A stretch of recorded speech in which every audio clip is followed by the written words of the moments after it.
Pinalawig ng Bureau of Internal Revenue o BIR hanggang June 16, 2025 ang deadline sa pag-avail ng estate tax amnesty.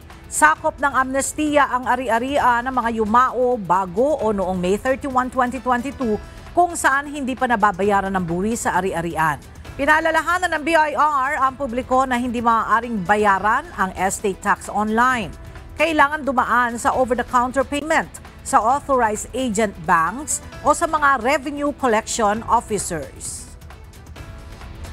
Ang estate tax amnesty ay isang batas na nagbibigay ng pagkakataon sa mga tagapagmana na ayusin ang mga hindi nabayarang buwis sa ari-arian ng kanilang mga yumaong pamilya o kamag-anak na namatay on or before May 31, 2022. Sa ilalim ng programang ito, hindi na kailangan bayaran ang mga multa, interes o iba pang penalties na karaniwang kaakibat ng hindi pagbayad ng estate tax. Ang tax rate ay mananatiling 6% o 6% lang ng net estate o kaya minimum of 5,000 pesos para sa bawat yumao.